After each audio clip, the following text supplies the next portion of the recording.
চাচা কি খাও গিলা? ও খনি খাতেছি বাপু অল্প। খৈনি খায় কি হয় গো?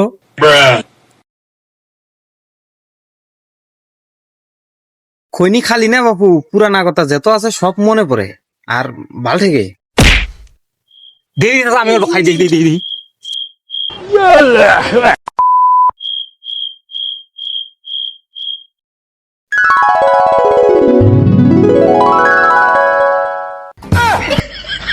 চাচা এই 3 বছর আগে তুমি এই মেলার মধ্যে আমার 50 টাকা কর্জ নিয়েছিলাও, সেই বসে তুমি আমাকে এমনি দেওয়া নাই। খৈনি খায় আমার এই কথা মনে পড়ছে। পয়সা দাও। শালাক না খৈনি দিয়ে আরো দেখি জরিমানায় পড়ে গেলাম গারে।